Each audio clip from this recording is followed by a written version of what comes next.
नमस्कार साथियों। हमने पिछली क्लास में डिस्कस किया था कि महात्मा गांधी का कैसे शुरुआती जीवन व्यतीत होता है। महात्मा गांधी कैसे अपनी जो है शिक्षा दीक्षा ग्रहण करते हैं, कैसे उन्होंने दक्षिण अफ्रीका में जो आंदोलन है भारतीयों के लिए, वहाँ के अश्वेत लोगों के लिए चलाए थे, संचालित किए थे और सफल भी उनको करके दिखाया था। साथ ही हमने उसके बाद डिस्कस किया था कि कैसे भारत में आकर के वो राष्ट्रीय आंदोलनों में भूमिका निर्वाह करते हैं, अपनी अपनी भूमिका का महत्वपूर्ण तरीके से निर्वहन करते हैं। और साथ ही हमने ये पढ़ा था कि कैसे उन्होंने शुरुआती किसान श्रमिक आंदोलनों में योगदान दिया। उसके बाद भारत में रॉलेट एक्ट सत्याग्रह, असहयोग आंदोलन, सविनय अवज्ञा आंदोलन और भारत छोड़ो आंदोलन जैसे बड़े बड़े आंदोलनों में योगदान दिया। और भारत विभाजन के खिलाफ उन्होंने नोआखाली जो है, इस विभाजन को रोकने के लिए, इस विभाजन के समय होने वाली हिंसा को रोकने के लिए उन्होंने नोआखाली जैसे लोग अलग अलग दूरस्थ इलाकों की यात्राएं भी की। तो साथ ही यहाँ पे हमारा डिस्कशन जो है शुरुआती चीज़ों पर हो चुका है। आज का डिस्कशन हमें इस महान विभूति के बड़े बड़े सिद्धांतों को लेकर के हमें कुछ रचनाएं देखने को मिलती हैं कि वो जो सिद्धांत हम पढ़ते हैं महात्मा गांधी जी के, कि कौन सा उनका सत्याग्रह का सिद्धांत है, कौन सा उनका अलग अलग सविनय अवज्ञा का सिद्धांत है, तो वो किन किन किताबों में, किन किन सोर्सेस में मिलता है। वो किताबें महात्मा गांधी जी ने कौन कौन सी लिखी हैं, कौन कौन सी उनकी रचनाएं हैं, कौन कौन सी उनकी पत्रिकाएं हैं और कौन से उनके आश्रम हैं जहाँ पे वो सभी लोगों को संगठित करके अपनी शिक्षा दीक्षा से परिचित कराते हैं। कैसे वो सत्याग्रह का पाठ पढ़ाते हैं हर एक व्यक्ति को, कैसे वो अहिंसा के मार्ग पर चलने की राह दिखाते हैं। तो इन सब के बारे में आज हमारा डिस्कशन इन पे होने वाला है। चलिए स्टार्ट करते हैं। सबसे पहले मैं आपको जो इन्फॉर्मेशन दे चुका हूँ गांधी जी के जन्म के बारे में, बाल विवाह के बारे में, पढ़ाई शिक्षा के बारे में। उसके बाद अगर हम आगे बात करें इंग्लैंड में शिक्षा उनकी कैसी हुई, भारत में वापसी कैसी हुई, दक्षिण अफ्रीका में क्या करते हैं। उसके बाद देखो दक्षिण अफ्रीका में जो उन्होंने के काम थे वो आपको पता होना चाहिए। सिंपली यहाँ पे कुछ बातें आपको फिर से मैं रिपीट करूंगा। अगर हम सबसे पहले बात करें तो उनके साथ स्टेशन में क्या हुआ, पीटर मार्ट्सबर्ग स्टेशन पे उनके साथ एक बहुत ही गलत गतिविधि हुई, बहुत ही गलत उनके साथ व्यवहार हुआ। उनको फर्स्ट क्लास का जो टिकट है उस का होने के बावजूद भी उनके फर्स्ट क्लास डिब्बे से उनको बाहर फेंक दिया जाता है। साथ में इस इसी चीज़ को कहीं ना कहीं आइडेंटिफाई करते हो, दुनिया में जो एक अश्वेत के खिलाफ एक जो माहौल बना हुआ है उसमें वो लोगों को इकट्ठे करते हैं, नटाल इंडियन कांग्रेस की स्थापना करते हैं। उसमें भारतीयों को, अश्वेतों को इकट्ठा करके उनका एक समूह बनाते हैं। ये 1894 में किया था। उसके बाद एम्बुलेंस कॉर्प्स बोअर युद्ध में भी वो सपोर्ट करते हैं 1899 में। ये इसमें वो मानवता का एक परिचय देते हैं, कैसे वो इंसानियत के नाते चाहे हमारा विरोधी हो, चाहे शत्रु हो, चाहे मित्र हो, हम सबका यहाँ पे मानवता के रूप में सबका यहाँ पे क्या करते हैं, परोपकार करते हैं। तो ये हमने डिस्कस किया। इंडियन ओपिनियन और फिनिक्स आश्रम जैसे यहाँ पे पत्रिकाएं और आश्रम जैसे यहाँ पे स्थापना करवाई इन्होंने। फिनिक्स आश्रम का डेट यहाँ पे एग्जाम में पूछा जाता है, आपसे यहाँ पे पूछा जाएगा कि फिनिक्स आश्रम की स्थापना 1904 में करवाई गई थी। तो किसके द्वारा, तो महात्मा गांधी की द्वारा। कहाँ पे करवाई गई थी, तो ये हो जाएगी, हमें पता होना चाहिए कहाँ पे करवाई थी, जोहान्सबर्ग, ठीक है, माफ कीजिएगा डरबन में करवाई थी, ठीक है, तो डरबन में ये करवाई गई थी, पहली बस्ती थी ये। उसके बाद सर्वोदय वगैरह की वहाँ से शुरुआत करते हैं। पहला सत्याग्रह ब्लैक एक्ट के रूप में वो दक्षिण अफ्रीका में शुरुआत करते हैं। ब्लैक एक्ट क्या था, ये ब्लैक एक्ट आपको पता होना चाहिए, एक रजिस्ट्रेशन कार्ड जैसा था, भारतीयों के लिए रखना मैंडेटरी था, उनकी आईडी कार्ड के लिए, आइडेंटिफिकेशन के लिए, जो कि बिल्कुल सही नहीं था। एक प्रकार से भेदभावपूर्ण था, सिर्फ भारतीयों को रखना जरूरी था, बाकियों को नहीं था, अंग्रेजों को नहीं था। तो इस वजह से भेदभावपूर्ण था, इसका विरोध करते हैं वो। साथ में रजिस्ट्रेशन कार्ड जलाना, मीर आलम का पर हमला, इस तरीके से जो है, इस मीर आलम का जो हमला होता है, गांधी जी ने किस प्रकार से आंदोलन को वापस लिया, तो मीर आलम जो है उनके ऊपर हमला कर देते हैं। इस तरह की घटनाएं वहाँ पे देखने को मिलती है। फिर भी वो डटे रहते हैं और अपने आंदोलन को आगे बढ़ाते हैं। टॉलस्टॉय फार्म 1910 में स्थापित करवाया था, ये उन्होंने जोहान्सबर्ग में स्थापित करवाया था। उनके दोस्त थे हरमन कालनबाख, जो उनको मुफ्त में यहाँ पे जमीन देते हैं और वहाँ पे ये टॉलस्टॉय फार्म स्थापित करवाते हैं। द ग्रेट मार्च होता है, 3 पॉट टैक्स का विरोध होता है। ग्रेट मार्च हुआ था उनका, एक प्रकार से जो 3 पॉट टैक्स लिया जा रहा है और यहाँ पे जो भारतीय लोगों या भारतीय जोड़े हैं उनकी जो शादी है हिंदू पद्धति से हुई है, सनातन पद्धति से हुई है, उसको कहीं कि अवैध ठहराना, इसके खिलाफ उन्होंने विद्रोह किया था या विरोध किया था। चलिए, इसके बाद हमने स्मर्ट्स गांधी समझौता पढ़ा था, भारत में उनकी वापसी कैसे होती है। भारत लौटते हैं 9 जनवरी 1915 को। फिर यहाँ पे आपको पता है इसके बाद भारत में शुरुआत करेंगे वो भारत में सत्याग्रहों की, ठीक है। हमने सबसे पहले यहाँ पे पढ़ा था खेड़ा चंपारण सत्याग्रह, जो कि आपको पता है गुजरात में होता है, माफ कीजिएगा बिहार में होता है। उसके बाद हमने पढ़ा था अहमदाबाद, जो 1918 में गुजरात में होता है। फिर उसके बाद खेड़ा, जो कि गुजरात में होता है, ये खेड़ा भी गुजरात में होता है। तत्पश्चात यहाँ पे एक और भी आंदोलन जो महत्वपूर्ण हो जाता है और ज़्यादा इसके बारे में लोग ध्यान नहीं देते हैं, वो रॉलेट एक्ट के खिलाफ सत्याग्रह 1919 में किया था, ठीक है। इसी के परिणाम स्वरूप हमें जलियांवाला बाग हत्याकांड देखने को मिलता है, जिससे बहुत ज़्यादा क्या है, रोष उत्पन्न होता है। असहयोग आंदोलन की एक बहुत विभीषिका भी देखने को मिलती है, लेकिन वही चौरी चौरा घटना की वजह से यहाँ पे इस आंदोलन को वापस लेना पड़ता है। ठीक है, उसके बाद सविनय अवज्ञा मिलता है, फिर उसके बाद हमें मिलता है भारत छोड़ो आंदोलन। ठीक, चलो ये हमने कहानी पढ़ी है। इसके बाद हमें आज पढ़ना है, डिस्कशन करना है कि गांधी जी आखिर जो भारतीयों को शिक्षा दे रहे थे, कि गांधी जी जो है अगर अपनी सिद्धांतों को आगे बढ़ाना चाहते हैं, अपने विचारों को आगे बढ़ाना चाहते हैं, अपनी बातों से पूरे भारत समाज को, पूरी भारतीय नागरिकों को यहाँ पे अगर साक्षर करना चाहते हैं, जागरूक करना चाहते हैं, तो कुछ यहाँ पे संगठित तरीके से प्रयास होने चाहिए। ऐसे में या तो वो कुछ पुस्तिकाओं की, पत्रिकाओं की रचना करें, या फिर वो यहाँ पे कई सारे आश्रमों की स्थापना करें जहाँ पे लोग आए, इकट्ठे हों, वहाँ पे उनकी विचारधारा से परिचित हों, गांधी जी की विचारधारा को अनुगमन करें। गांधी जी कुछ ऐसी बातें, नैतिक मूल्यों पर फोकस करना चाहते थे या कर रहे थे, जिससे वो चाहते थे कि अगर ये हर भारतीय अगर फॉलो करेगा तो कहीं ना कहीं हम एक अच्छा समाज बना करके रख देंगे, और जिससे आज़ादी भी प्राप्त करना एक सही और सही दिशा में हम उसको आज़ादी प्राप्त कर पाएंगे, और सही दिशा में सही तरीके से भी आज़ादी प्राप्त कर पाएंगे। क्योंकि अब गांधी जी का आपको पता है, मानते थे कि गांधी जी की लक्ष्य प्राप्त करने का तरीका भी अच्छा होना चाहिए। अगर लक्ष्य प्राप्त हो भी जाता है लेकिन तरीका बहुत बुरा रहता है, घटिया रहता है, तो वो लक्ष्य सही नहीं होगा। वो लक्ष्य की जो पवित्रता है उसको कहीं ना कहीं धूमिल कर देगा, मटिया मेट कर देगा। ऐसे में जरूरी क्या है, लक्ष्य को प्राप्त करने का जो मार्ग है, जो तरीका है, वो भी सर्वोत्तम होना चाहिए, उचित होना चाहिए। तो ये बात यहाँ पे आप लोगों को याद रखनी है कि कई आश्रमों की स्थापना करवाते हैं। उसमें सबसे पहले आपको पता होना चाहिए दक्षिण अफ्रीका में कौन कौन से आश्रम स्थापित करवाए उन्होंने। तो सबसे पहले आपको फिनिक्स आश्रम में बता चुका हूँ, फिनिक्स आश्रम 1904 में, जो कि कहाँ पे स्थापित करवाया था, डरबन में। और डरबन में वो पहले आश्रम के तौर पर यहाँ पे स्थापित करवाते हैं। ठीक है, अब डरबन में जब इन्होंने आश्रम स्थापित करवाया तो वहां पे लोगों को इकट्ठा करके, ठीक है, वहां पे क्या कर रहे थे, लोगों को इकट्ठा करके समझा रहे थे। लोगों को क्या किया इन्होंने, इकट्ठा किया यहाँ पे लोगों को।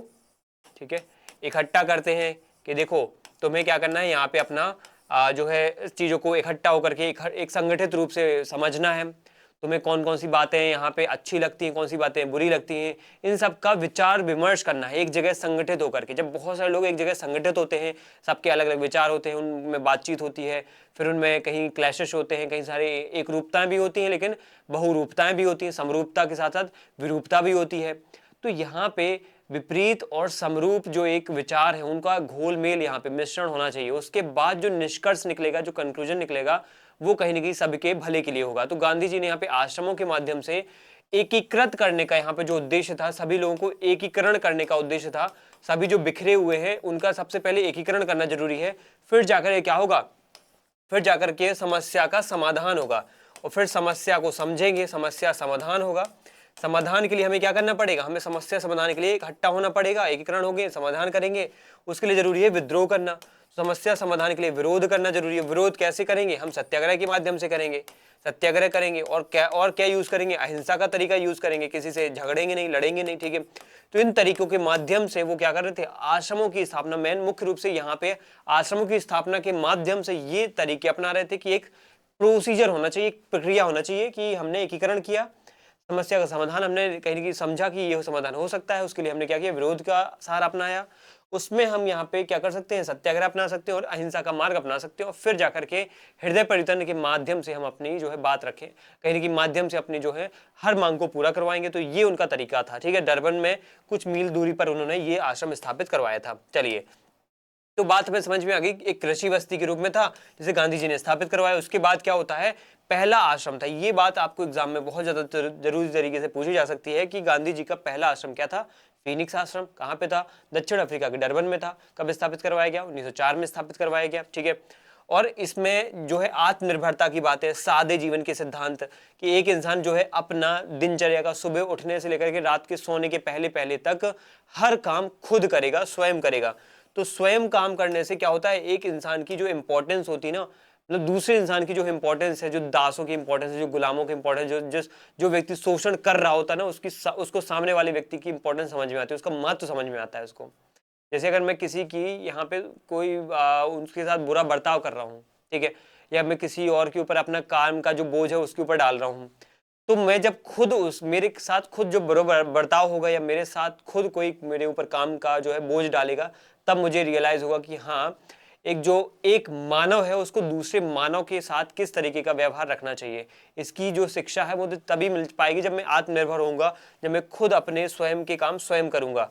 सादा जीवन, उच्च विचार वाले सिद्धांत यहाँ पे थे उनके कि इस प्रकार की जीवन यहाँ पे हमें जीवनचर्या या जीवन प्रक्रिया हम अपनाएंगे। और साथ में यहाँ पे व्यक्तिगत श्रम, यानी आश्रमवासी ज्यादातर व्यक्तिगत श्रम करेंगे, आपसी सहयोग करेंगे, और इसी आधार पर वो जो है, जो एक सबसे महत्वपूर्ण सिद्धांत है, जैसे काम करना अलग अलग, खाना बनाना अलग अलग, साफ सफाई करना, ये सब वो खुद करते थे वहां पे। तो ये आश्रम की महत्ता थी यहाँ पे, ठीक है। इसके बाद जो अगला आश्रम उन्होंने दक्षिण अफ्रीका में स्थापित करवाया था वो था टॉल्स्टॉय फार्म। कौन सा था? Tolstoy farm. इस टॉल्स्टॉय फार्म के साथ अच्छी बात ये थी यहाँ पे कि यहाँ पे उनको जो जमीन दी थी, यहाँ पे उनके एक मित्र थे, क्या नाम था उनका? जमीन थी हरमन कालनबाग, ठीक है। हरमन कालनबाग जो है, इनके एक मित्र थे, उन मित्र साहब ने, ठीक है, उनके मित्र ने यहाँ पे ये जमीन दी थी। कहाँ के थे? ये जर्मनी के थे। गांधी जी को ये जमीन दी, जगह दी, वहां पे उन्होंने टॉल्स्टॉय फार्म स्थापित करवाई। जगह कहाँ पे? जोहान्सबर्ग में है, ठीक है। ये ऐसे फैक्ट्स आपको एग्जाम में आ भी सकते हैं, नहीं भी आ सकते, लेकिन आपको पता होना चाहिए एटलीस्ट, क्योंकि इस पे ऐसे क्वेश्चंस जरूर आए हैं कि काल क्रमानुसार इन आश्रमों को व्यवस्थित कीजिए कि कौन सा आश्रम पहले बना, फिर कौन सा आश्रम बना। तो आपको एक डिटेल इंफॉर्मेशन आप पे समझ में आ रही है कि पहले फिनिक्स आश्रम बना, उसके बाद टॉल्स्टॉय आश्रम बना 1910 में। हमने देखा यहाँ पे रूसी लेखक लियो टॉल्स्टॉय के नाम पे रखा गया, ये काम की बात है। अब लियो टॉल्स्टॉय के नाम पे यहाँ पे रखा गया, तो यहाँ पे कुछ ना कुछ स्पेसिफिक बात तो होगी। यहाँ पे ये थी कि सामुदायिक आश्रय स्थल के रूप में इसको सामूहिक जीवन को बढ़ावा देने के लिए किया गया था कि सब समूह में रहेंगे तो समूह की महत्ता को समझेंगे। समूह की महत्ता को समझेंगे ना, तो समूह में इकट्ठा होकर के कैसे काम किए जाते हैं, कैसे आगे बातें जो है, हर एक बात का हमें जो है, समस्या का हमें सॉल्यूशन कैसे निकाला जाता है, समूह में कैसे हम काम करेंगे, तो इन सब का हमें संगठित होकर के एक समझदारी, एक अंडरस्टैंडिंग होना चाहिए। कहने की बात यह है कि एक संगठन में कैसे अलग अलग प्रक्रियाएं होती हैं, कैसे अलग अलग समस्याओं को समझा जाता है, फिर उन समस्याओं को निदान किया जाता है, सब मिल के एकीकृत होकर के कैसे हर एक समस्या का सॉल्यूशन निकालते हैं। ये बातें यहाँ पे टॉल्स्टॉय फार्म के माध्यम से सिखा रहे हैं।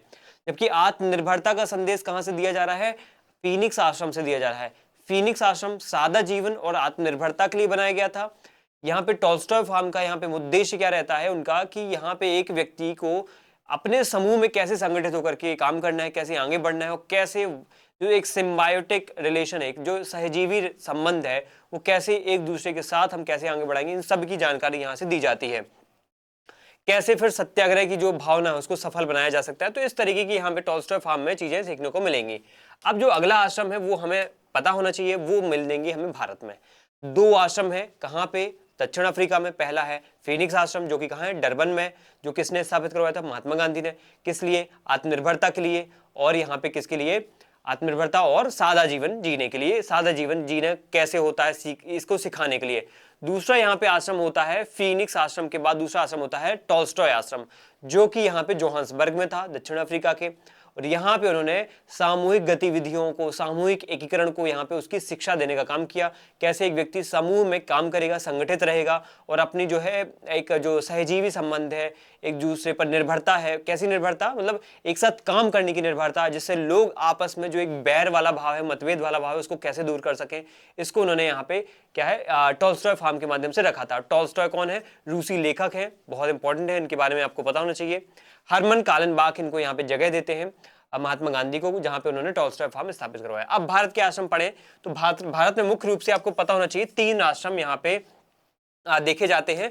पहला कोचरब आश्रम, ठीक है। अब आप बोलोगे कोचरब आश्रम तो नहीं था, पढ़ा नहीं था, लेकिन हम इसको भी देखेंगे। दूसरा है यहाँ पे साबरमती आश्रम, ठीक है, साबरमती आश्रम। और तीसरा यहाँ पे मिलता है हमें सेवाग्राम आश्रम। सेवाग्राम महाराष्ट्र में है, ठीक है, वर्धा जिले में। तो सेवाग्राम हो गया है, कोचरब हो गया है, साबरमती हो गया है, सेवाग्राम हो गया है। कोचरब और साबरमती एक ही है, ये दोनों एक ही आश्रम है, ठीक है। तो अब समझते हैं क्या है इनमें एकता। देखो एक्चुअली जब कोचरब में आश्रम स्थापित करवाया गया, तो एक बात वहां पे एक शुरुआती समय में हम पढ़ते हैं कि 1915 में कोचरब में आश्रम स्थापित करवाया। अहमदाबाद के पास में एक गांव है कोचरब नाम का, इस कोचरब नाम के गांव में इसको स्थापित करवाया गया था, इस वजह से इसका नाम कोचरब आश्रम है। यहाँ पे गांधी जी ने सत्य की बात सिखाई। जैसे पहले फिनिक्स आश्रम में सादा जीवन, आत्मनिर्भरता सिखाया, दूसरे आश्रम में उन्होंने क्या सिखाया? दूसरे आश्रम में सिखाया सामूहिक रहना, ठीक है, समूह में काम करना। तीसरे आश्रम में उन्होंने सत्य, अहिंसा, ब्रह्मचर्य और अपरिग्रह जैसे 11 व्रतों का पालन करना सिखाया, ठीक है। इसी आश्रम की कहीं ना कहीं यहाँ पे बाद में रिलोकेशन होती है, और इसी आश्रम को भारत में बाद में कहाँ पे स्थापित करवाया जाता है? कोचरब आश्रम को बाद में इसको कहां पे स्थापित करवाया जाता है? कहीं ना कहीं यहाँ पे कहाँ पे स्थापित करवाया जाता है कोचरब आश्रम को, ठीक है, एक मिनट, यहाँ पे उसको बाद में साबरमती नदी के किनारे हस्तांतरित कर दिया जाता है। इसमें शायद मिस हो गया है, इसको लिखना, मैं यहाँ पे लिख देता हूँ, आपको नोट डाउन कर लेना है, साबरमती नदी के किनारे, ठीक है। तो अगले 1 से 1.5 साल बाद इसको लगभग उसी के कुछ महीने के अंतराल में 1915-16 के बीच में ही इसको हस्तांतरित करवा दिया जाता है। कहाँ पे? 1915-16 के बीच में ही हस्तांतरित करवा दिया जाता है कोचरब आश्रम को। कहाँ पे? साबरमती किनारे। तो आप ऐसे याद रखना कि कोचरब आश्रम जो है एक्चुअल में साबरमती आश्रम ही आगे जाकर के कहलाया। साबरमती नदी किनारे कहाँ पर है? ये भी अहमदाबाद में ही है, अहमदाबाद में, ठीक है। तो अगर इनकेस आ गया क्वेश्चन में कि कोचरब आश्रम गांधी जी का कहाँ पे था? अहमदाबाद में था। किस सन में स्थापित करवाया गया? 1915 में स्थापित करवाया। फिर आ गया साबरमती आश्रम, तो ये भी अहमदाबाद में था। कोचरब को इस ट्रांसफर करके कहाँ ले गए हम? अहमदाबाद, साबरमती नदी किनारे। तो इसलिए इसको क्या कहा गया? फिर साबरमती आश्रम कहा गया। साबरमती आश्रम, साबरमती के संत तूने कर दिया कमाल, है ना। तो इसीलिए तो इनको साबरमती का आश्रम जो है साबरमती के संत कहा जाता है, क्योंकि साबरमती नदी किनारे उन्होंने सबसे ज्यादा समय व्यतीत किया वहां पे अपने जो है अनुयायियों के साथ। बहुत बड़े बड़े जो 11 व्रत थे, महत्वपूर्ण 11 व्रत ही थे उनके, जो एकादश व्रत कहलाते हैं गांधी जी के। गांधी जी ने एकादश यानी 11 व्रत दिए, जिसमें उन्होंने सत्य, अहिंसा, परिग्रह, ठीक है, और बहुत सारे अलग अलग जो सिद्धांत थे उनकी बात की है। तो इसमें उन्होंने बहुत ज्यादा काम किया साबरमती के आश्रम में, ठीक है। अब यहाँ पे हम कहेंगे साबरमती का आश्रम है ये, यहाँ पे स्थापित करवाया गया। ओके, अब नाउ हम आगे बढ़े तो यहाँ पे एक बात हमें समझ में आ जाती है कि कोचरब आश्रम चलो हो गया स्थापित साबरमती नदी किनारे। बाद में एक और आश्रम था, आपको पता होना चाहिए, वो है कौन सा आश्रम? यहाँ पे हम फिर से लिखेंगे उसको, उसका नाम है सेवाग्राम, ठीक है। क्या लिखेंगे उसको? सेवाग्राम आश्रम, ठीक है। लिखो इसको, सेवाग्राम आश्रम को। सेवाग्राम आश्रम कहाँ है ये? सेवाग्राम आश्रम मिलेगा महाराष्ट्र के वर्धा जिले में। कहाँ मिलेगा? वर्धा जिला, महाराष्ट्र। अब ये महाराष्ट्र में जिला में स्थापित करवाया गया था, लेकिन इसका मुख्य उद्देश्य क्या था? इसका मुख्य उद्देश्य आपको पता होना चाहिए। इसका मुख्य उद्देश्य था नई तालीम या शिक्षा को लेकर के नई तालीम व्यवस्था की बात इन्होंने की थी। नई तालीम व्यवस्था या नई तालीम शिक्षा व्यवस्था की बात इन्होंने की थी, शिक्षा के उद्देश्य से जुड़ा हुआ था। और शिक्षा भी कौन सी? तो मुख्य रूप से कौन सी शिक्षा की यहाँ पे बात की गई थी? यहाँ पे बात की गई थी कहीं ना कौशल आधारित शिक्षा की बात की थी, कौशल विकास वाली शिक्षा की बात की गई थी। कौशल विकास वाली शिक्षा, कौशल विकास हो, लोगों के बौद्धिक विकास हो, लोगों में व्यावसायिक शिक्षा का महत्व बढ़े, ठीक है। और साथ ही यहाँ पे वर्धा से वो क्या करते हैं? जो छुआछूत है, ठीक है, छुआछूत के खिलाफ भी काम करते हैं। तो हरिजन सेवक, हरिजन सेवा को भी आगे आगे बढ़ाते हैं, हरिजन सेवा, ठीक है। हरिजनों के लिए जो सेवा का भाव है वो भी यहाँ पे आगे बढ़ाते हैं इस चीज को। तो ये बातें आपको यहाँ पे पता होना चाहिए। ये गांधी जी के आश्रमों का कहीं ना कहीं मुख्य उद्देश्य यहाँ पे रहता है। चलिए, हमने यहाँ पे गांधी जी के 2 आश्रम पढ़े। यहाँ पे कहाँ पे? दक्षिण अफ्रीका, जो कि था कौन सा? फिर से बताते हैं यहाँ पे। सबसे पहला था फिनिक्स आश्रम, जो कि डरबन में था, जिसमें हमने क्या पढ़ा? डरबन में हमने पढ़ा 1904 में था, जिसमें हमने पढ़ा एक प्रकार से जो अलग अलग गतिविधियां होती हैं। कौन सी गतिविधियां? आत्मनिर्भरता की गतिविधि, सादा जीवन की गतिविधि, वो यहाँ पे सिखाई गांधी जी ने। उसके बाद टॉल्स्टॉय आश्रम में सामूहिक गतिविधियों को यहाँ पे सिखाया गया, जो कि 1910 में जोहान्सबर्ग में स्थापित किया गया। उसके बाद कोचरब आश्रम आपको पता है 1915 के आसपास लगभग स्थापित किया गया। बाद में इसको अहमदाबाद साबरमती नदी में शिफ्ट कर दिया गया, ट्रांसफर कर दिया गया। तो ये क्या है, क्या कहलाया यहाँ पे? साबरमती आश्रम कहलाया 1915-16 के आसपास। उसी के बाद यहाँ पे फिर सेवाग्राम आश्रम स्थापित करवाया गया, जो कि महाराष्ट्र के वर्धा जिले में, जहाँ पे नई तालीम की, नई शिक्षा की बात की गई, कौशल आधारित शिक्षा की बात की, हरिजन सेवा की बात की गई। ये आपको याद होना चाहिए। अब यहाँ पे गांधी जी का एक प्रकार से हमने जीवन देख लिया है कि उन्होंने आश्रम स्थापित करवाए, उन्होंने बहुत सारे आंदोलन करे। तो ये हमारा हो गया है। गांधी जी की मृत्यु के बारे में एक बात अब मैं आपको बताने वाला हूं। देखो, गांधी जी की मृत्यु का यहाँ पे उल्लेख करना बीच में जरूरी इसलिए है क्योंकि उसके बाद हम फिर किताबों पे जाएंगे। इसलिए जरूरी है कि यहाँ पे कुछ बेसिक फंडामेंटल बातें उनके व्यक्तित्व को लेकर के हमें समझ में आएंगी। जब गांधी जी को 1948 में उनके सामने एक व्यक्ति है, हत्यारा है, नाथूराम गॉडसे, जो उनको मार देते हैं। यहाँ पे जैसे उनके द्वारा मारा जाता है उस हत्यारे के द्वारा, तो गांधी जी के लिए यहाँ पे या उनके अनुयायियों के लिए यहाँ पे बहुत बड़ा झटका था ये, कि यहाँ पे इतने महान जो है क्रांतिकारी, इतने महान यहाँ पे दार्शनिक और इतने महान यहाँ पे भारत के स्वतंत्रता संग्राम सेनानी को क्या कर दिया जाता है? हत्यारे के द्वारा मार दिया जाता है। तो ये एक बहुत बड़ा यहाँ पे एक झटका था, एक बहुत बड़ा एक रोष का विषय था, दुख का विषय था। लेकिन यहाँ पे दुनिया इस घटनाक्रम को कैसे रिएक्ट करती है वो हमारे कहीं ना कहीं यहाँ पे जानना जरूरी है। दुनिया के लिए क्या था ये कि गांधी जी को वो जिस अप्रोच में देखते थे, समझते थे, वो बहुत ही डिफरेंट था, बहुत ही अतुलनीय, अकल्पनीय, अद्वितीय था। गांधी जी को ज्यादातर लोग बहुत ही एक ऐसे पुजारी के रूप में, महात्मा के रूप में याद रखते हैं जिसने भारत को आजादी के लिए अपने जीवन को कहीं ना कहीं शुरू से लेकर के अंत तक पूरा का पूरा कहीं ना कहीं न्यौछावर कर दिया है। उन्होंने उस ट्रेन की घटना के बाद कभी ऐसा काम नहीं किया जिसके माध्यम से वो अपने व्यक्तिगत हितों को या व्यक्तिगत स्वार्थों को पूरा करें। उन्होंने उसके बाद हमेशा हमेशा के लिए दुनिया की भलाई के लिए, देश की भलाई के लिए काम किया, स्वराज की प्राप्ति के लिए काम किया, अपना उसी में पूरा जीवन न्यौछावर कर दिया। चाहे उनको लाठियां पड़े, चाहे कितनी भी गालियां पड़े, चाहे कितनी भी आलोचना हो, चाहे कितना भी उनके दंड भुगतना पड़े, जेल में डाला जाए, कितनी भी यातनाएं दी जाए, उन्होंने अपना पूरा जीवन किसके प्रति न्यौछावर कर दिया? देश के कल्याण को लेकर के, देश की आजादी को लेकर के, देश के स्वराज को लेकर के। अब यहाँ पे हमें समझना ये पड़ेगा कि नाथूराम गॉडसे यहाँ पे पुणे से आए थे, यहाँ पे नई दिल्ली के बिरला हाउस में हत्या कर देते हैं प्रार्थना मैदान में। तो ये पूछा जा सकता है कि महात्मा गांधी जी की जो हत्या हुई है वो नई दिल्ली में किस हाउस में हुई? तो बिरला हाउस में हुई है। ठीक है, इसके बाद अगर हम आगे बात करें तो यहाँ पे एक इंफॉर्मेशन ये कि उनके अंतिम शब्द क्या रहे, ये भी एग्जाम में आ सकता है। तो हेर हम आपको पता है कि ये अंतिम शब्द थे उनके। चलिए, अब यहाँ पे मृत्यु के बाद प्रतिक्रिया क्या आती है? प्रतिक्रिया ये आती है कि देखो यहाँ पे पंडित जवाहरलाल नेहरू एक बात बोलते हैं। पंडित जवाहरलाल नेहरू एक बात बोलते हैं कि गांधी जी के साथ हमारा जो एक प्रकाशमय जीवन था ना, उसमें क्या आ चुका है? अंधकार का युग आ चुका है।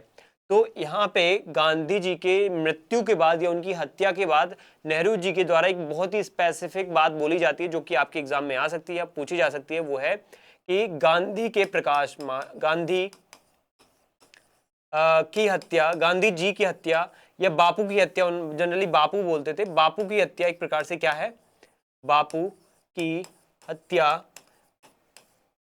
हमारे जीवन से प्रकाश का चला जाना है, प्रकाश का चला जाना है। तो इस तरीके की बातें इन्होंने बोली थी, प्रकाश का चला जाना है और क्या आना है? चला जाना है और अंधकारमय स्थिति पैदा होना। ठीक है, अंधकारमय, तो अंधकारमय स्थिति आना, इस तरीके की इन्होंने क्या है एक शब्दावली या फिर इस तरीके की कथना जो है चीजों को यूज किया था। उसके बाद अल्बर्ट आइंस्टाइन का भी एक स्टेटमेंट आता है। अल्बर्ट आइंस्टाइन क्या कहते हैं कि दुनिया को या आने वाली पीढ़ी को, आगे आने वाली भावी पीढ़ी को यहाँ पे भरोसा नहीं होगा। आगे आने वाली भावी पीढ़ी यानी भविष्य की पीढ़ी को भरोसा या विश्वास नहीं होगा कि एक हाड़ मांस का बना हुआ पुतला, हाड़ मांस के समान, एक कुछ ही यहाँ पे हाड़ और मांस के समान यहाँ पे कठपुतली या फिर पुतला, जो भी इन्होंने शब्द यूज किया हो, वो पुतला भी बोल सकते हैं, कठपुतली बोल सकते हैं, कि हाड़ मांस का बना हुआ पुतला, लोग भरोसा नहीं कर पाएंगे कि हाड़ मांस के बने पुतले ने देश को कहीं ना कहीं आजादी दिला के रख दी। इस देश को आजादी दिलाने में इस हाड़ मांस के पुतले का बहुत बड़ा योगदान रहा है। तो इस प्रकार की जो स्टेटमेंट है यहाँ पे अल्बर्ट आइंस्टाइन एक प्रकार से तारीफ के रूप में, अच्छाई के रूप में यहाँ पे देते हैं कि आगे आने वाली पीढ़ी को भरोसा नहीं होगा कि हाड़ मांस से बने पुतले ने, हाड़ मांस के समान, ठीक है, समान, माफ कीजिएगा, ये समान पुतले ने देश को आजादी दिला दी है ना, पुतले ने देश को आजादी, ठीक है, दिला दी। ठीक है, तो ये यहां पे बात आपको पता होना चाहिए। इस तरीके की बात यहाँ पे देखी जाती है, इस तरीके की बात यहाँ पे समझी जाती है और यहाँ पे भावी पीढ़ी के लिए एक बहुत ही डिफरेंट तरीके से बोला जाता है। अब अगला इस यहाँ पे बात आती है डॉक्टर स्टैनली जोन्स का। स्टैनली जोन्स यहाँ पे एक अमेरिकी लेखक हैं। इनके द्वारा क्या कहा जाता है कि गांधी जी की जो हत्या है, ठीक है, गांधी जी की जो हत्या है वो शारीरिक रूप से हो गई है, या गांधी जी के शरीर तो मर गया है, गांधी जी का शरीर तो मर गया है, गांधी जी की शारीरिक रूप से तो हत्या कर दी गई है, लेकिन उनके विचारों को कहीं ना कहीं अब क्या बना दिया है? अमर बना दिया है। उनके विचार हमेशा अमर रहेंगे, उनके विचार हमेशा अमर रहेंगे। विचार तो हमेशा क्या रहेंगे? अमर रहेंगे। तो विचारों के मामले में वो हमेशा जिंदा रहेंगे, हमेशा मृत्युहीन या फिर अमर रहेंगे। तो इस तरह की बातें स्टैनली जॉन्स भी कहते हैं। ये हमारे लिए कहाँ है, कहीं ना कहीं यहाँ पे जरूरी हो जाता है। ठीक है, तो उम्मीद करता हूँ आपको बात समझ में आ गई होगी यहाँ पे। ठीक है, चलिए इसके बाद यहाँ पे आगे हम थोड़ा सा देखेंगे, थोड़ा सा यहाँ पे एनोटेशन को लेकर के बदलाव करेंगे, उसके बाद हम आगे देखेंगे।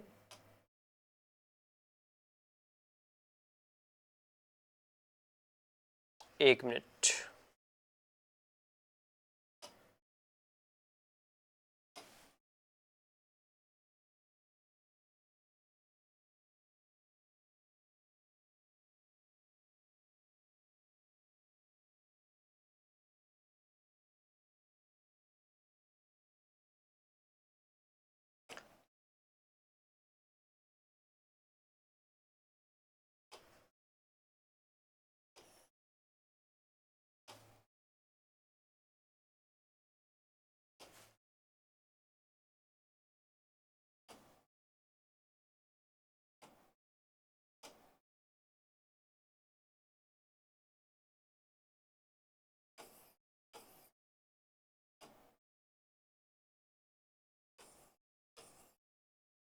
ठीक है, चलिए तो पंडित जवाहरलाल नेहरू के हम कथन को हम समझ चुके हैं, जान चुके हैं। इसके पश्चात अब हम देखते हैं यहाँ पे किसके कथन के बारे में, किसके कथन को समझते हैं यहाँ पे। अब हम समझते हैं यहाँ पे अल्बर्ट आइंस्टाइन के भी कथन को हमने समझ लिया यहाँ पे। इसके बाद अगला जो हमारा नाम आता है वो आता है किसका, आइंस्टाइन के बाद आता है स्टैनली जॉन्स का आता है। उसके बाद पुस्तकों के बारे में डिस्कस कर लेते हैं। ठीक है, अब पुस्तकों के बारे में डिस्कस करने के पहले आपको कुछ बातें पता होना चाहिए। कौन सी बातें? ठीक है, कुछ बातें यहाँ पे इंफॉर्मेशन होना चाहिए। जैसे हम यहाँ पे देखें तो सबसे जरूरी बात यहाँ पे क्या हो जाती है,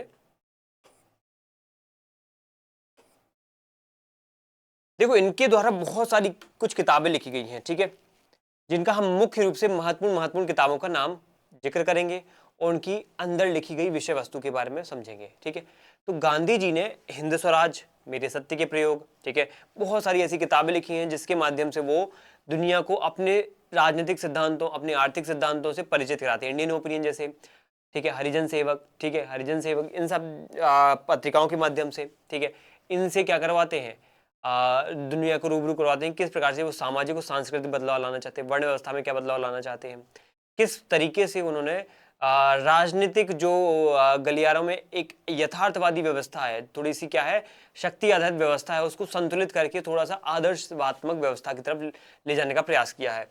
देखते हैं इसमें हिंद स्वराज नाम की किताब में वो क्या करते हैं। हिंद स्वराज नाम की किताब में, ठीक है, माफ कीजिएगा ये प्रॉब्लम थोड़ा सा आ रही है इसमें, चलिए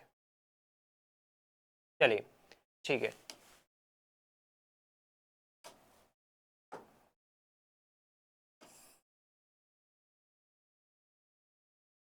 ठीक है,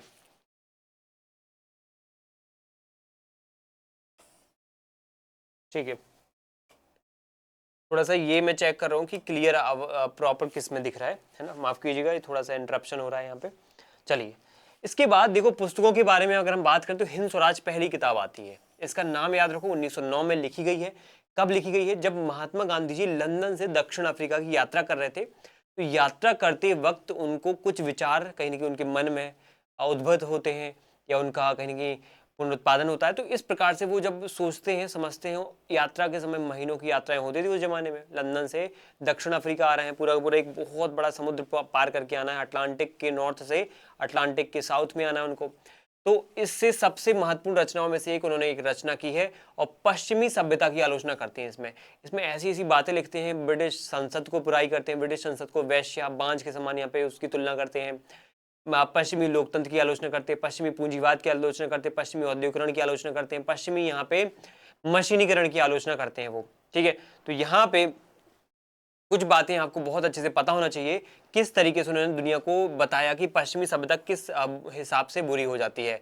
फिर साथ में वो अपने दर्शन को भी देते हैं, दुनिया को बताते हैं कि मैं यहाँ पे या भारतीय दर्शन किस तरीके से यहाँ पे आगे जो है एक सही राह दिखा सकता है। साथ में उन्होंने एक सत्य के प्रयोग नाम की किताब लिखी है, सत्य के साथ मेरे प्रयोग। हिंद स्वराज को और डिटेल में डिस्कस हम अगली स्लाइड में करेंगे। पहले हम एक बार आपको लिस्ट बताए थे कौन कौन सी किताब इनके द्वारा लिखी गई है। माई एक्सपेरिमेंट विथ ट्रूथ उनकी आत्मकथा है। इसमें वो क्या बोलते हैं, 1927 में जब यारवदा जेल में उन्होंने ये लिखी थी तो मूल रूप से गुजराती में लिखी थी, बाद में फिर उसको हिंदी, अंग्रेजी वगैरह भाषा में आपको देख सकते हो। फिर उसके बाद इंडिया ऑफ माई ड्रीम्स 1947 में ये किताब उनके द्वारा लिखी गई है। इसमें गांधी जी ने भारत के लिए अपने सपनों और विचारों का संकलन किया कि मैं भारत को किस रूप में देखना चाहता हूँ, मेरा सपना क्या है, मैं भारत को कहाँ देखना चाहता हूँ, मेरा आदर्श भारत कैसा होगा, कुटीर उद्योग वाला होगा, ग्रामीण अर्थव्यवस्था वाला होगा, आपको पता है। तो इस तरीके से वो क्या करते हैं, भारतीय अर्थव्यवस्था और सपनों के भारत को यहाँ पे लिखते हैं, इंडिया एज ऑफ या India of my dreams, Bharat मेरा क्या होगा, किस तरीके का होगा, इस बातें यहाँ पे आपको मिलेगी देखने को। इसके बाद भारत को लेकर के या फिर हम कहें तो भारत में जो हो रहे आंदोलन है उनको लेकर के कुछ यहाँ पे अलग अलग सिद्धांत उनके द्वारा दिए जाते हैं, नॉन वायलेंस का, पीस का, war, peace and war situation में कैसे आपको नॉन वायलेंस अपनानी है। तो ये जो नॉन वायलेंस यानी अहिंसा का एक तरीका है, इस अहिंसा के तरीके को बहुत डिटेल में उन्होंने इस किताब में समझाया है।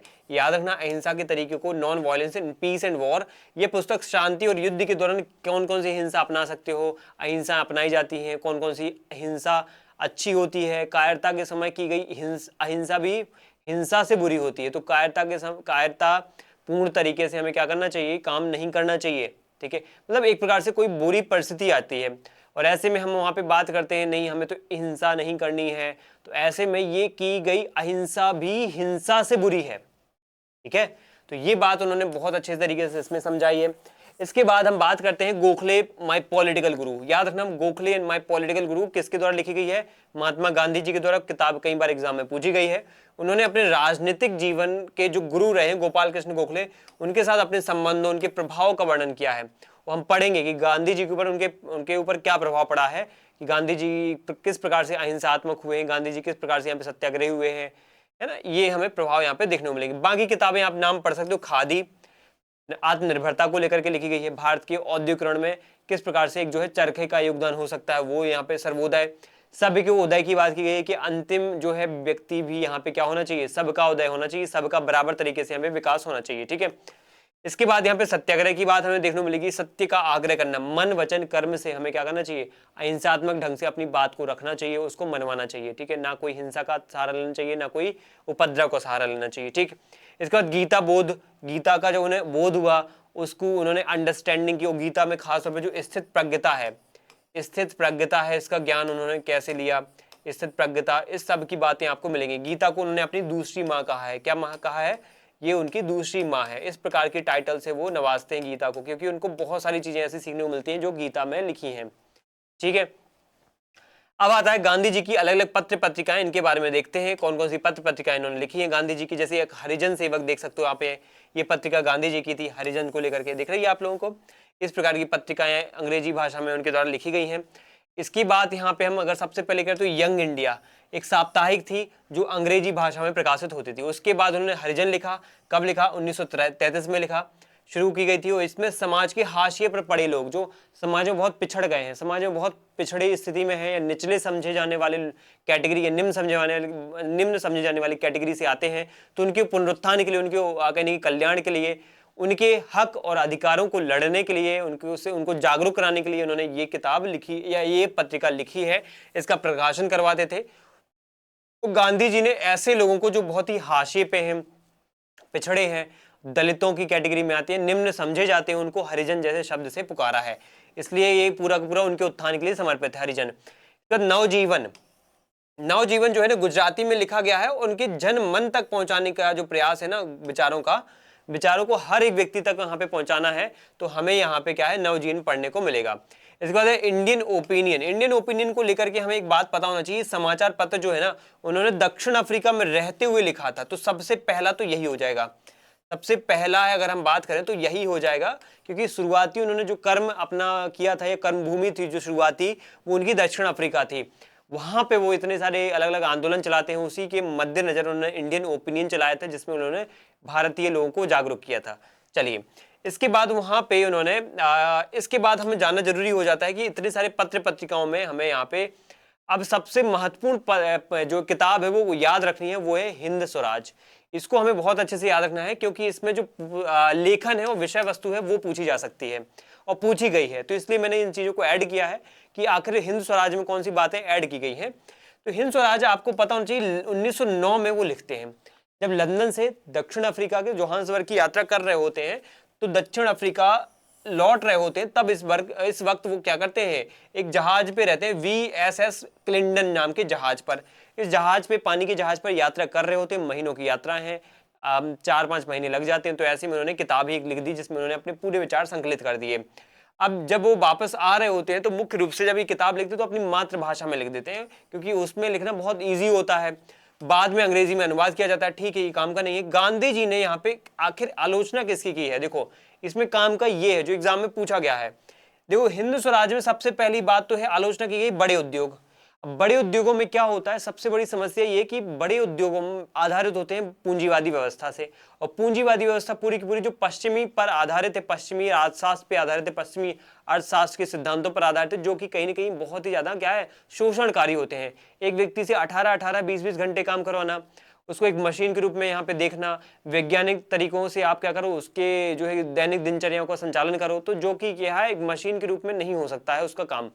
यहाँ पे ऐसे व्यक्ति से हमें क्या है, एक मानवता का व्यवहार करना चाहिए, मानवता के एक तरीकों को अपनाना चाहिए। यहाँ पे साथ में पर्यावरण के संतुलन की बात भी की गई है। तो उन्होंने ऐसे भारी बड़े उद्योगों का विरोध किया है, और यहाँ पे बहुत ही यहाँ पे निचले स्तर पे जाकर के बोला है कि हमें कुटीर उद्योग, लोगों के यहाँ पे एक प्रकार से जो उनकी कुटीर लघु उद्योग हैं, छोटे सूक्ष्म उद्योग हैं, उनको यहाँ पे वापस से ऊपर उठाने का काम करना चाहिए। तो इस प्रकार की अप्रोच में वो बड़ी उद्योग का विरोध करते हैं, मशीनीकरण का विरोध करते हैं, साथ में पाश्चात्य वाणिज्य व्यापार के तरीके हैं। पाश्चात्य वाणिज्य व्यापार के तरीके क्या है, साम्राज्यवाद की ये क्या करते हैं, यहाँ पे आलोचना करते हैं। इसमें होता क्या है, पश्चिम के ज्यादातर देश क्या करते हैं, गरीब देशों के संसाधनों को लूटते हैं, अपने देशों को उसको क्या करते हैं, प्रोसेस करते हैं, प्रसंस्कृत करते हैं, और वापस से उन्हीं गरीब देशों के बाजार में बेच देते। तो वहां से संसाधन भी सस्ते दामों पे ले लिए, और वहां पे ही सामान बेच करके वहां से पैसा, मुद्रा भी प्राप्त कर ली।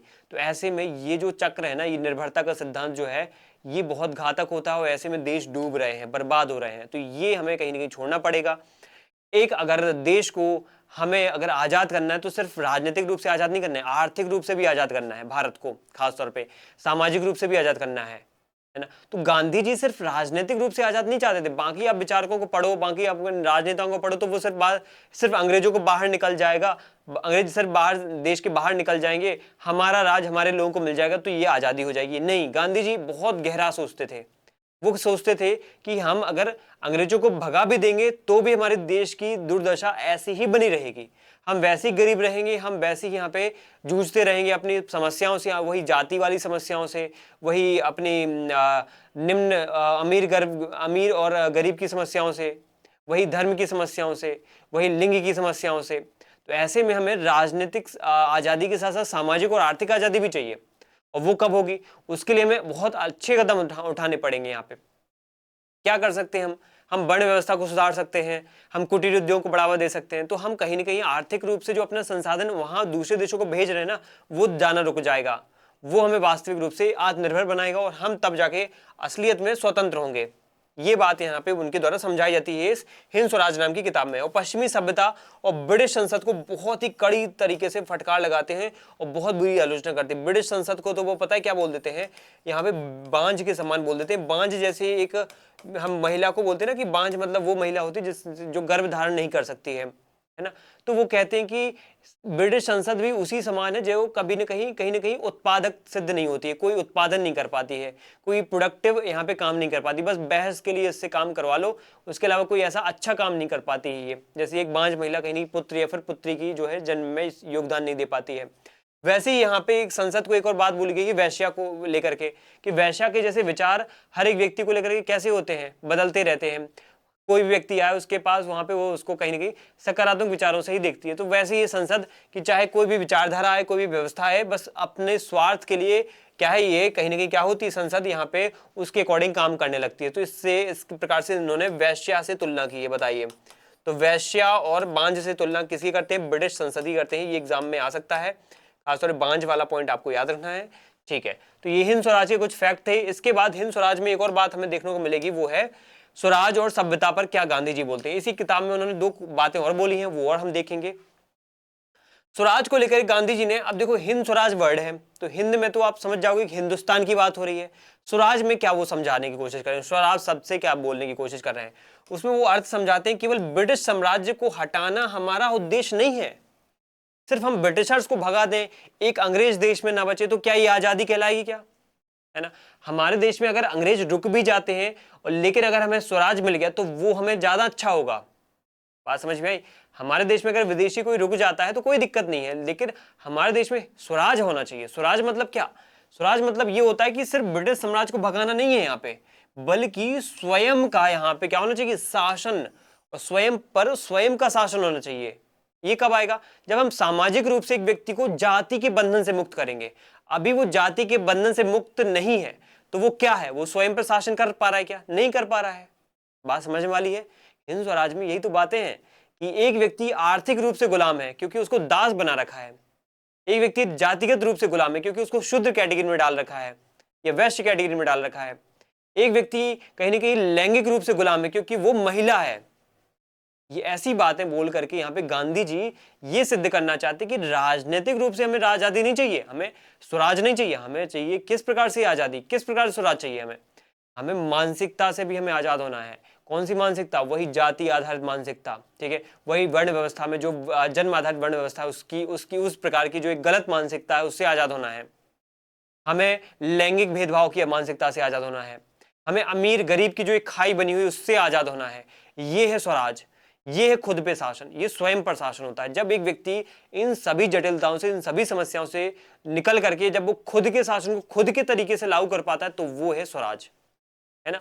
ये हमें समझना पड़ेगा। तो यहाँ पे स्वराज को यहाँ पे राजनीतिक तक सीमित नहीं किया गया है, यहाँ पे राजनीति तक सीमित नहीं किया गया, यहाँ पे उसको आर्थिक भी तत्वों तक सीमित किया गया, आर्थिक तत्वों, है ना, सामाजिक तत्वों और कहेंगे यहाँ पे सांस्कृतिक तत्वों, धार्मिक तत्वों तक भी फैलाया गया, विस्तृत किया गया है। उन्होंने इसमें सत्याग्रह की बातें बोली हैं, आत्मबल को बढ़ाने की बात बोली, स्वदेशी तकनीक को बढ़ाने की बात बोली है। सत्याग्रह के माध्यम से हम क्या कर रहे हैं? सत्याग्रह के माध्यम से अहिंसा को प्रदर्शित करें कि हाँ अहिंसा के तरफ जाएंगे, यानी कि समाज में सौहार्द बना रहेगा। आत्मबल यानी कि आत्मनिर्भरता की बात कर रहे हैं, आत्मनिर्भरता की, खुद की हमें आत्मनिर्भरता बढ़ाना चाहिए। हमें किसी और से अपने कार्य नहीं करवाना चाहिए, हम किसी और को गुलाम बनाने के हकदार नहीं होते हैं। एक मानव दूसरे मानव को गुलाम बना रहा है तो ये क्या है? मानवता के खिलाफ है। या आप कितने भी अमीर हो, आपका कोई हक नहीं बनता कि अपने घर में नौकर लगा करके आप काम उससे करवाओ। आप कितने अमीर हैं, कितने ताकतवर हैं, ये इससे साबित नहीं होता कि आपके घर में कितने गुलाम हैं, कितने नौकर हैं, कितने दास हैं। आप कितने अमीर हैं ये इससे सिद्ध होता है कि आप अपने काम कितने बखूबी तरीके से आत्मनिर्भर होकर के कर पा रहे हो। ये होती है अमीरी आपकी कहीं ना कहीं यहाँ पे समृद्धता। साथ में वो स्वदेशी की तरफ यहाँ पे आर्थिक रूप से आजाद होने की बात कर रहे हैं, ठीक है। तो अहिंसा के माध्यम से राजनीतिक आजादी, आत्मनिर्भरता के माध्यम से भी हम कह सकते हैं एक प्रकार से जो एक संकीर्णता है समाज में, जो एक समस्या है उस सामाजिकता से, उस सामाजिक कुरीतियों से आजादी, जो हम कहते हैं ना कि दास बनाने, इन प्रकार की रूढ़िवादी कुरीतियों से हम आजाद हो जाएंगे और स्वदेशी के माध्यम से हम आर्थिक आजादी प्राप्त कर पाएंगे। तो ये है स्वराज की कुंजी। सभी प्रकार की स्वराज की बात की गई है, एक प्रकार की स्वराज की बात नहीं की गई। सामाजिक स्वराज, आर्थिक स्वराज, राजनीतिक स्वराज, सांस्कृतिक स्वराज, लैंगिक स्वराज, धार्मिक स्वराज, सब प्रकार के स्वराज की यहाँ पे बात करते हैं वो। गांधी जी यहाँ पे बोलते हैं कि ब्रिटिश राज को आधुनिक सभ्यता यानी मॉडर्न सिविलाइजेशन के रूप में देखते थे। उन्होंने पश्चिमी सभ्यता को पाश्विक सभ्यता बोल दिया है कि पश्चिमी सभ्यता क्या होती है? पशु के समान होती है। पशु जैसे रहते हैं ना कि पशु एक प्रकार से ये नहीं देखते कौन हमारा क्या है, ना तो उनको रिश्तों का महत्व पता है, ना आर्थिक गतिविधियों का महत्व है। उनका सिर्फ और सिर्फ काम क्या होता है? पाश्विक, देखो पशुओं का काम क्या होता है? लाभ कमाना, कैसे मुझे ज्यादा मिल जाए खाने को, कैसे मुझे रहने को मिल जाए, बाकी चाहे मर जाए, जिए मरे फर्क नहीं पड़ता। पशुओं का यही प्रवृत्ति होती है, अपना पेट भरना। वैसे ही ब्रिटिश या पाश्चात्य संस्कृति कैसी है? लाभ पर आधारित है, अपने फायदे पर आधारित है, फायदा देखती है, नुकसान किसी का हो फर्क नहीं पड़ता। ये जो है संस्कृति, ये बहुत बुरी संस्कृति है। इसको बोलते हैं एक प्रकार से उपभोक्तावादी संस्कृति, मटेरियलिज्म वाली संस्कृति, बस यूज करो और फेंक दो, यूज एंड थ्रो वाली संस्कृति होती है ये। तो इसका वो विरोध करते हैं कि भारत में अगर ऐसी संस्कृति आ गई तो ये तो भारत को कहीं ना कहीं अंग्रेज चाहे कितने भी आ जाएं, चले जाएं और कभी मतलब कितने पहले भी छोड़ जाएं, अगर हम ये संस्कृति को अपना लेंगे ना, ये इस प्रकार के यूज करने की, इस प्रकार से बर्बाद करने की चीजों को, संसाधनों का दुरुपयोग करने की संस्कृति को, है ना, एक दूसरे के साथ हम गुलामी का बर्ताव करते हैं, तो वो संस्कृति को अगर हम त्याग देना तो ये वास्तविक आजादी होगी हमारे लिए। तो नैतिक दिवालियापन की उन्होंने संज्ञा दी है यहाँ पे कि पश्चिमी सभ्यता जो होती है वो किस प्रकार से होती है, वो एक पाश्विक सभ्यता है और नैतिक दिवालियापन उसमें मिलता है। तो पूछ सकता है पाश्विक सभ्यता का और नैतिक दिवालियापन का यहाँ पे तुलना किसने किससे की है? तो गांधी जी ने किससे की है? पाश्चात्य संस्कृति, पाश्चात्य सभ्यता से की है। औद्योगिकरण को लेकर के क्या विचार थे? उन्होंने औद्योगिकरण को लेकर के, मशीनीकरण को लेकर के आधुनिक पाश्चात्य सभ्यता का क्या किया है? अभिशाप माना है उन्होंने। मशीन को सांप की पिटारी कहा है, जहां पाप के सिवाय कुछ भी उपलब्ध नहीं हो सकता है। जैसे सांप की पिटारी होती ना, उसको खोलोगे तो वहां पे सांप ही सांप निकलेंगे, वैसे ही यहाँ पे उन्होंने बोला है कि जो औद्योगिकरण है या मशीनें हैं, ये जरूर दिख रही हैं अच्छी हैं, लेकिन यहाँ पे हमारे लोगों को ये खा जाएंगे, हमारे लोगों के रोजगार को खा जाएंगे। तो इस प्रकार की अप्रोच थी उनकी। वो मशीनों के खिलाफ थे, मशीनीकरण के खिलाफ थे। यहाँ पे ये बात आपको समझनी पड़ेगी। अब आगे बढ़ते हैं, गांधी जी पर और क्या प्रभाव पड़ता है अलग अलग लोगों का, इसको हम डिस्कस करेंगे अगले वीडियो में। यहाँ पर अपने जो है डिस्कशन को यहीं पे रोकते हैं, क्योंकि देखो प्रभाव के मामले में आपको डेप्थ पकड़नी पड़ेगी और यहीं से सबसे ज्यादा क्वेश्चन आएंगे। इवन किताबों से भी सबसे ज्यादा क्वेश्चन यहाँ पे अगर बनेंगे तो वो भी इस प्रकार से बनेंगे कि हिंद स्वराज में जो बात बोली गई वो किससे प्रभावित होकर के बोली गई है। कोई भी बात कही गई तो प्रभाव किस पे, जैसे टॉल्स्टॉय का प्रभाव, थोरो का प्रभाव, जॉन रस्किन का प्रभाव, अलग अलग लोगों के क्या प्रभाव पड़े, इन सब कुछ, गीता का क्या प्रभाव पड़ा है, अरस्तु प्लेटो का क्या प्रभाव पड़ा है, अलग अलग धर्म ग्रंथों का क्या प्रभाव पड़ा है, अलग अलग यहाँ पे वैदिक पौराणिक ग्रंथों का क्या प्रभाव पड़ा है। तो इन सब की बातें हमें क्या है कलेक्टिव वे में अलग लेक्चर में कवर करनी पड़ेंगी। यहाँ पे हम यहीं पे अपने जो डिस्कशन को समाप्त करते हैं। आगे जो है डिस्कशन होगा हमारा कि प्रभाव गांधी जी पर किन किन का पड़ा है। जैसे हम यहाँ पे गोखले जी का हम यहाँ पे उल्लेख करेंगे। उसके बाद आपको यहाँ पे बताएंगे कि कैसे अलग अलग और भी विचारक जो है इनके ऊपर, जैसे ये थोरो है, जॉन रस्किन है, ठीक है, तो ऐसे अलग अलग जो है विचारकों की अलग अलग प्रभाव पड़े हैं। उसके बाद हम पूरे के पूरे गांधी जी के 12-13 ऐसे राजनीतिक विचार हैं जो सिलेक्टिवली मैंने उसकी पीपीटी बना ली है, कंटेंट बना ली, उसको ऊपर डिस्कस करेंगे। और उसके बाद में यहाँ पे आपको सामाजिक और यहाँ पे आर्थिक तत्वों को लेकर के वो क्या सोचते थे और वो किस माध्यम से, किस चीज से अलग थे, अलग अलग विचारधाराओं से। जैसे अगर हम राजनीतिक रूप से कहें तो राजनीतिक रूप से बहुत बड़ा अंतर गांधी और अंबेडकर के रूप में, अंबेडकर के बीच में देखने को मिलता है। उनके बीच में बहुत सारे क्लैशेस रहते हैं हर एक चीज को लेकर के, तो उनका अंतर करेंगे। उसी के बाद हम तुलनात्मक अध्ययन करेंगे गांधी जी का अलग अलग विचारधाराओं से, आदर्शात्मक विचारधारा, रामराज की विचारधारा, अराजकतावादी विचारधारा, समाजवादी विचारधारा से वो कैसे मेल खाते हैं या कैसे वो अलग हैं, भिन्न है। तो इन सब का डिस्कशन हम अगले वीडियो में करेंगे, ठीक है। तो अगले वीडियो में मिलते हैं। थैंक यू आप सभी को। जय हिंद।